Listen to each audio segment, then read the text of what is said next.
Didik TV KPM. Baiklah cikgu, saya pun tak nak buang masa. Jom kita teruskan. Murid-murid di rumah harapkan sudah bersedia. Silakan cikgu. Ya, baik. Jadi untuk hari ini kita akan tengok iaitu berkaitan dengan kegiatan ekonomi alam Melayu. Baik. Sebelum kita mula, suka untuk saya menjelaskan tentang struktur masyarakat dalam alam Melayu. Baik. Dan sebelum sampai dekat situ juga, suka untuk saya ingatkan sekali lagi bahawa alam Melayu merupakan satu kawasan yang merangkumi persamaan daripada segi budaya, Baik. bahasa dan geografi. Jangan tertukar, bukan tanah Melayu, Baik. tetapi alam Melayu. Jadi murid-murid yang sedang menonton maupun yang di atas talian harap boleh mengingat sikit supaya jangan tertukar dalam perbincangan kita nanti. Baiklah cikgu. Jom. Baik, kita tengok di dalam alam Melayu, di dalam alam Melayu bahawa dalam kegiatan ekonominya, untuk berlaku kegiatan ekonomi, kalau kita undur sedikit ke belakang, waktu kewujudan tamadun itu sendiri, di awal dulu, bahawa tamadun itu muncul daripada satu manusia yang bertukar menjadi sekumpulan manusia bertempatan kekal dan mempunyai hubungan interaksi yang kita panggil masyarakat. Baik. Jadi, sebelum kita nak tengok ekonomi, pada waktu ini kita akan tengok kepada struktur masyarakat alam Melayu dahulu. Baik. Struktur masyarakat alam Melayu. Baik, kalau kita tengok, mungkin boleh tengok pada slide yang dah cikgu sediakan. Kita tengok di dalam masyarakat alam Melayu. Okey, kita ada dua, iaitu sistem pemerintahan, iaitu susun lapis masyarakat dan susun lapis pemerintahannya. Kita tengok di bawah struktur sosial. Dalam slot ini kita akan tengok bahawa di akhirnya murid-murid akan dapat menerangkan sistem pemerintahan kerajaan alam Melayu dan menerangkan struktur sosial alam Melayu. Baik, kita tengok dulu. Okey, mari kita sama-sama tengok. Ini adalah struktur sosial. Ini adalah struktur sosial.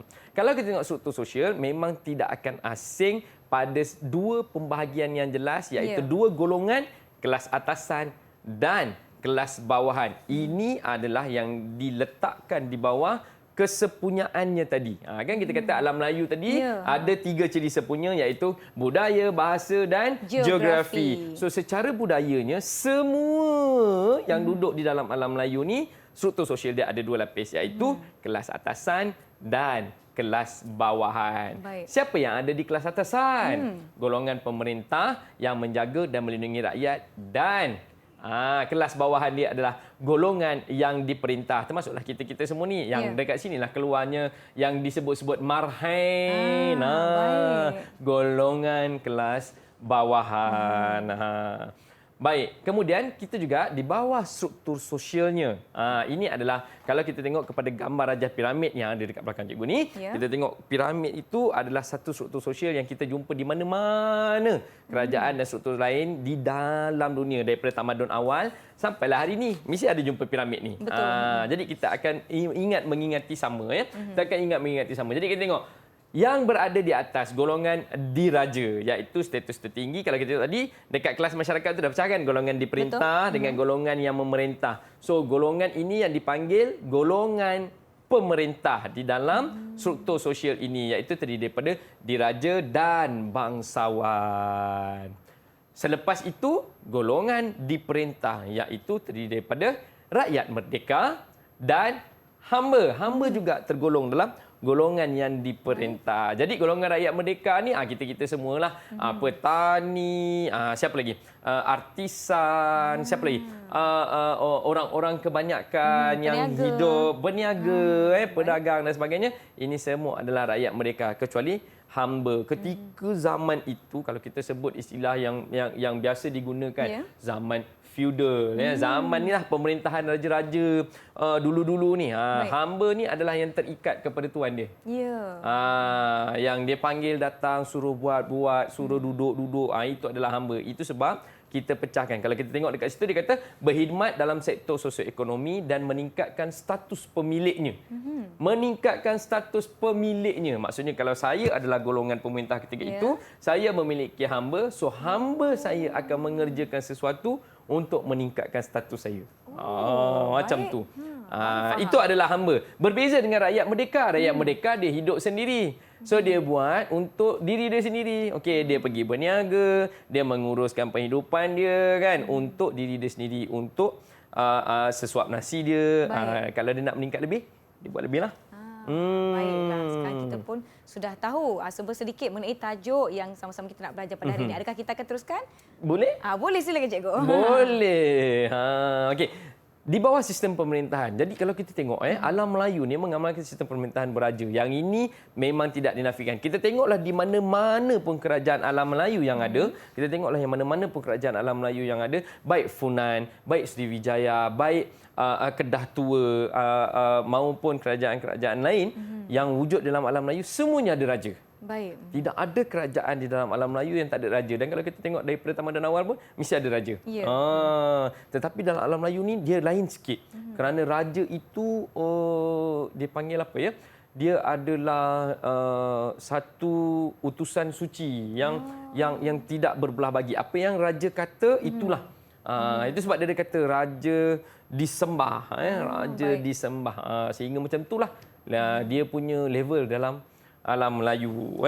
Okey, jadi kita tengok di bawah kerajaan-kerajaan ini tadi, dia ada golongan pemerintah dan diperintah, golongan kelas atasan dan kelas bawahan. Jadi apakah kerajaan-kerajaan yang ada? Kita tengok, kita ada Funan, kita ada Champa, kita ada Angkor. Kita tengok Funan. Raja dia apa? Raja menggunakan pelbagai gelaran. Ada Kurung Nam, Raja Diraja kan, Cakrawati, macam-macam. Ya. Ini adalah bahasa dia yang mana kita akan tengok sekejap lagi nanti apa bahasa yang kerajaan Funan ni gunakan ni. Baik. Kemudian kita ada apa lagi? Kita ada Champa. Okey, Champa menggunakan Raja Diraja juga sebagai pemerintah yang mulia suci, pemerintah pusat dan wilayah. Nampak dia lebih besar sikit berbanding Funan tadi. Kita tengok Angkor. Angkor juga mempunyai raja. Rajanya menggunakan gelaran Dewa Raja. Menggunakan gelaran Dewa Raja dan juga merupakan pemerintah pusat dan wilayah. Kita tengok seterusnya. Kita ada apa lagi? Sriwijaya.